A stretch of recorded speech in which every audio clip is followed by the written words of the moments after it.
کسی نے ایک سوال کیا، کیا احادیث میں نماز کے مختلف طریقے آئے ہیں؟ اگر نہیں تو ساری امت صرف ایک طریقے پر متفق کیوں نہیں؟ تو دیکھیے میں ایک بات بتاؤں، نماز کے کچھ ایسے فکس ارکان ہیں جس میں کوئی تبدیلی کسی مسلک اور کسی اس کے اندر نہیں پایا جاتا، اس میں کوئی اختلاف نہیں. جیسے کہ تکبیر اولیٰ کا کہنا، قیام کا کرنا، رکوع کا کرنا، سجدوں کا کرنا، دوسری رکعت کے لیے اٹھتے ہیں تو پھر کھڑا ہونا، اس میں بھی وہی عمل ریپیٹ کرنا، 2 سے زیادہ رکعتیں ہوتی ہیں تو دوسری رکعت میں قاعدہ کرنا، اور اس کے بعد آخری رکعت کے اندر قاعدہ کر کے سلام پھیرنا. اس معاملے میں کسی کا کوئی اختلاف آپ کو نہیں ملے گا.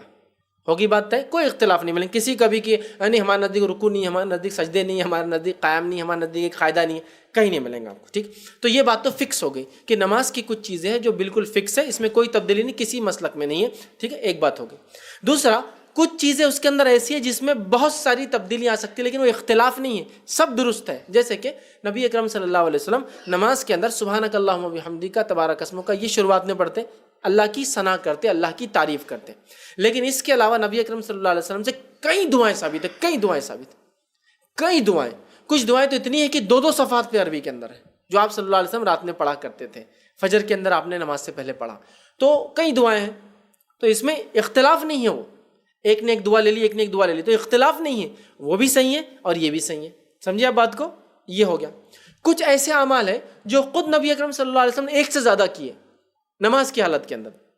جیسے مثال کے طور پر نبی اکرم صلی اللہ علیہ وسلم سے قیام میں اور قیام کے بعد وتر کی نماز میں دعا ثابت ہے، تو یہ بھی اختلاف نہیں ہے. لیکن ایک مسلک نے لے لیا قیام کے اندر دعا کرنا، ایک مسلک نے لے لیا قیام کے بعد مطلب رکوع کے بعد کرنا. تو یہ دونوں درست ہیں، دونوں کو آپ کچھ نہیں کہہ سکتے، دونوں بھی نبی اکرم صلی اللہ علیہ وسلم کے بتائے گئے طریقے، یہ بھی درست ہیں. ہاں، کچھ اختلافات وہ ہے جو حدیثوں کے بنیاد پر آئے، اور یہ واقع میں طریقے نہیں، اختلاف ہے. مطلب اس میں مختلف ہے علماء کی اور محدثین کی رائے، جبکہ یہ ایک سے زائد طریقوں میں شامل نہیں ہوتے. جیسے کہ نماز میں ہاتھ کہاں باندھے، ٹھیک، اس تعلق سے بہت ساری روایتیں آتی ہیں، ٹھیک، جس میں سے سینے پر ہاتھ باندھنے، زرہ کو پکڑنے کا، ناف کے نیچے باندھتے ہوئے دیکھا گیا، اس طرح کی آتی ہے. اب یہاں جب آتا ہے تو یہ اختلاف ہے. تو اس معاملے میں ہمیں جو ہے جب اختلاف ہو جائے تو ہمیں جانا چاہیے علوم الحدیث کی طرف، اور پھر علماء کے اقوال دیکھنا چاہیے کہ حدیث تو ہے ٹھیک ہے کہ یہاں ایسا تھا، لیکن ایک حدیث میں آتا ہے کہ یہ روایت ضعیف ہے اور صحیح ہے، تو وہاں ہم کو اس کو چیک کرنا ہے. تو یہ اختلاف ہے. ٹھیک ہے، اس چیز کو ہم کو سمجھنا پڑے گا. کچھ باتیں ایسی جس میں اختلاف ہی نہیں ہے، جو ہم نے بنایا. اب یہ تو اختلاف تھا، اب ہے ہی نہیں، رفع دین کے تعلق سے کوئی اختلاف ہی نہیں. مطلب اللہ کے رسول صلی اللہ علیہ وسلم کے تعلق سے ایک آ رہا کہ آپ نے زیرہ کو پکڑا، بخاری کی روایت. مسند احمد کی روایت میں آپ سینے پہ ہاتھ باندھتے تھے. ابو داؤد کی روایت ہے حضرت علی نے دیکھا ناف کے نیچے باندھتے تھے. ناف کے نیچے والی ضعیف ہے، یہ صحیح ہے. تو یہ تو ہو گیا اختلاف، چونکہ دلیل کی بنیاد پہ اختلاف، لیکن صحیح اور ضعیف یہ تو صحیح ہے، نہیں کرنا چاہیے. سوائے مطلب وہ کنڈیشن رفع منسوخ ہو گیا، لیکن پھر عیدین نے برابر کر رہے ہیں، پھر وتر کی نماز میں ایک بار برابر کر رہے ہیں جو نہیں بولتے ہیں، پھر ہر نماز سے پہلے تکبیر اولیٰ میں کیا کرتے ہیں، رفع دین تو ہوتا ہے نا، پھر کر رہے ہیں. تو بولنا چاہیے کہ تکبیر اولیٰ چھوڑ کر، وتر کی نماز چھوڑ کر، عیدین کی نماز چھوڑ کر رفع دین منسوخ ہے. تو منسوخ کی کوئی دلیل نہیں، لیکن ہمارے مسلک میں چونکہ نہیں ہے، اب ضد میں بول رہا منسوخ ہو گیا. تو میں اس معاملے میں کہوں گا کہ ہم کیا کریں، اب جب اختلاف والا معاملہ نظر آ رہا ہے جہاں دلیل کی بنیاد پر ہے، اس کو ریڈ کریں، اس کو پڑھیں. پڑھنے کے بعد انشاءاللہ عزیز مسئلے کا حل نکل جائے گا. صحیح جو بات آ جائے وہ لے لیں آپ، ٹھیک ہے. ضعیف روایتیں چونکہ قابل عمل نہیں ہوتی ہیں. ہو گیا مسئلے کا حل. وہاں جہاں لوگوں نے کریٹ کر دیا اختلاف کہ بھائی انڈیا میں کوئی رفع دین نہیں کرتا تو تم مت کرو اس لیے کہ پرابلم ہو جائے گا، تو یہ کلچر ہے. ہم کلچر پہ نہیں چلتے، ہم سنت پہ چلتے ہیں. تو لہٰذا وہاں آپ لوگوں کو سمجھائیں، ان کو سکھائیں، ان کو دلیل دیں، لیکن اس دلیل دینے کو اتنا جھگڑے کا نہ بنائیں کہ بس آپ کی زندگی اور موت انحصار ہے کہ رفع دین کرتا ہے یا نہیں کرتا. کیونکہ اسلام میں بہت ساری چیزیں ابھی توحید سے شروع کرنا ہے ہم کو، ٹھیک ہے.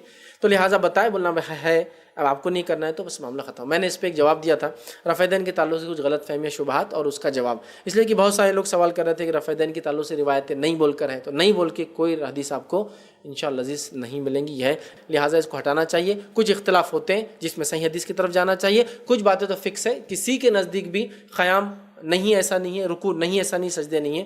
تو لہٰذا نماز کا طریقہ میں کہوں گا ایک ہی ہے. اس طریقے میں باؤنڈری ہے، ادھر سے ادھر تک جو چاہے آپ کر سکتے ہیں. سمجھ رہے آپ؟ مطلب حدود ہے کہ بھائی دعائیں یہ ساری کر سکتے ہیں آپ کو جو چاہے کرنے. جیسا ہندوستان میں ہم دیکھیں دعائیں معصورہ ہم لوگ پڑھتے ہیں، وہ جو قاعدے میں پڑھتے ہیں نا، قاعدے میں دعا پڑھتے ہیں نا، تحیات کے بعد دعائے معصورہ پڑھتے ہیں، لیکن اب عرب میں جائیں گے تو بہت سے لوگ دعائے معصورہ نہیں پڑھتے، ربنا آتنا فی الدنیا حسنۃ وفی الآخرۃ حسنۃ وقنا عذاب النار، اتنے ہی پڑھیں گے۔ اس لیے آپ بولیں گے ان کا قاعدہ اتنا جلدی کیسے ختم ہو جاتا؟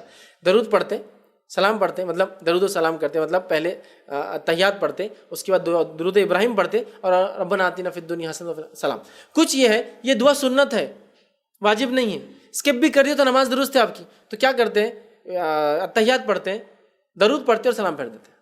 تو آپ بولیں گے اتنے کیسے ان کا سلام ہو جاتا ہے؟ چونکہ جو واجب تھا کر لیا اس نے، دعائے معصورہ وغیرہ اگر ہم پڑھیں گے ہندوستانی پاکستانی لمبا لمبا چلتا ہمارا تحیات للہ، وہ سب ہوا، پھر اللہم صلی علی محمد وہ ہو گیا، اللہم انا نستعین، وہ پورا ہم آرام سے پڑھتے ہیں۔ اب وہ تو جلدی پھیر دے رہا، چونکہ اس کو معلوم ہے کہ واجب کیا اتنا پڑھ لیا اس نے، درود اور سلام کر لیا اس نے، تحیات پڑھ لیا، درود پڑھا، سلام پھیر دیا۔ سمجھ رہے ہیں بات کو؟ تو یہ ہے۔ اچھا، کچھ لوگ آپ دیکھیں گے پہلا قاعدہ ہے اس میں صرف ہم لوگ التحیات پڑھتے ہیں، ہے نا، لیکن آپ دیکھیں گے عرب میں بہت سارے لوگ التحیات کا درود بھی پڑھتے ہیں، اس لیے ان کا وہ قاعدہ لمبا دکھتا ہے۔ تو یہ موجود ہے، اس کے دلائل ہے سب کے، تو یہ اختلاف نہیں ہے۔ یہ ہمارے پاس یہ دعا چلتی ہے، وہ لوگ یہ دعا کرتے ہیں، ہمارے پاس یہ نہیں پڑھتے، وہ لوگ پڑھتے ہیں، اس میں لیکن اختلاف نہیں، وہ بھی صحیح اور یہ بھی صحیح۔ لیکن کریٹڈ اختلافات یہ سب سے بڑا جھگڑے کا گھر ہوتے، یاد رکھیے۔ تو اگر یہ کریٹڈ اختلافات کو نکال دیے جو ہم نے بنائے تو ماشاءاللہ نماز کا ایک ہی طریقہ ملے گا۔ اس طریقے کو ہم اگر ایسا ڈیفائن کریں کہ ایک راستہ ہے، اس کی حد، یہ حد سے یہ حد ہے اور وہاں تک جانا ہے، تو اس حد کے بیچ میں جو بھی ہے سنت سے ثابت وہ آپ سب کر سکتے ہیں۔ جیسے آپ نے اللہ اکبر کہا، ہاتھ باندھا، ثنا کے بدلے آپ دوسرے ثنا جو سبحانک اللہ اس کے اللہ دوسرے لمبے لمبے پڑھ رہے ہیں، کوئی مسئلہ نہیں، ٹھیک ہے۔ آپ سورہ فاتحہ پڑھ رہے ہیں اور اس کے بعد ضمیر سورہ ملا رہے ہیں لمبے، کوئی مسئلہ نہیں۔ اس کے بعد آپ رکوع کریں، رکوع میں سبحان ربی العظیم، تو یہ تسبیح جو ہم عموماً پڑھتے ہیں، لیکن سبحان ربی العظیم و بحمدہ، اس کے علاوہ بھی کئی تسبیحات آپ سے ثابت ہیں۔ اس کے سمیع اللہ لمن حمدہ، ربنا لک الحمد حمدا کثیرا طیبا مبارکا فیہ، اور اس کے علاوہ بھی ثابت ہے۔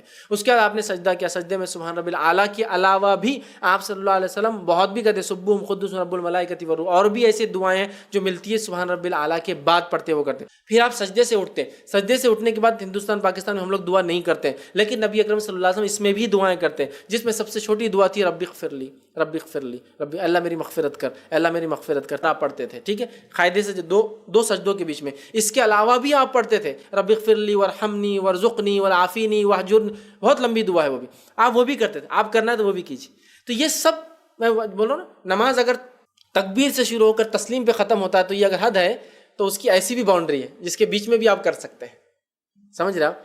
یہ تکبیر ہے شروعات، یہ تسلیم ہے خاتمہ، تو میں کہوں گا اس کے بیچ میں بھی باؤنڈری ہے، وہ راستہ ایک دم پتلا نہیں ہے کہ قدم ڈالنا ہے، اس کے بیچ میں آپ کو ہے جگہ دعاؤں کے معاملے میں، ٹھیک ہے، یہ سب آپ کر سکتے ہیں۔ تو آپ یہ کیجیے، تو آپ جب کریں گے انشاءاللہ تو اختلافات نظر نہیں آئیں گے۔ تو آپ سے گزارش کروں گا نماز کو دیکھ کر مت سیکھیے، نماز کو پڑھ کر سیکھیے۔ جیسا دوسرے ارکان، حج کو جاتے ہیں کتنی ٹریننگ لیتے ہیں، حج کرنا ہے وہ تو ایک ہی بار کرنا، نماز تو روز پڑھنا ہے، اس کو بھی سیکھیے، کتابوں کا سہارا لیجیے اور اچھی کتابیں اس کے تعلق سے پڑھیے۔ ایک بہترین کتاب ہے جو میں آپ کو سجیسٹ کر سکتا ہوں، ڈاکٹر شفیق الرحمان کی نماز نبوی، اس کو آپ مطالعہ کیجیے، یا شیخ ناصر البانی رحمہ اللہ کی کتاب ہے صفۃ صلاۃ النبی، کہ نبی اکرم صلی اللہ علیہ وسلم کی نماز جیسے کہ گویا تم انہیں دیکھ رہے ہو، وہ کتاب آپ پڑھیے تو انشاءاللہ عزیز آپ کو بہت حد تک نماز کے تعلق سے چیزیں ملیں گی۔ پھر آپ سیکھیے، سیکھ کر پڑھیے تو انشاءاللہ آپ کو ڈفرینسز بہت زیادہ نظر نہیں آئیں گے، اختلافات انشاءاللہ عزیز بہت کم ہو جائیں۔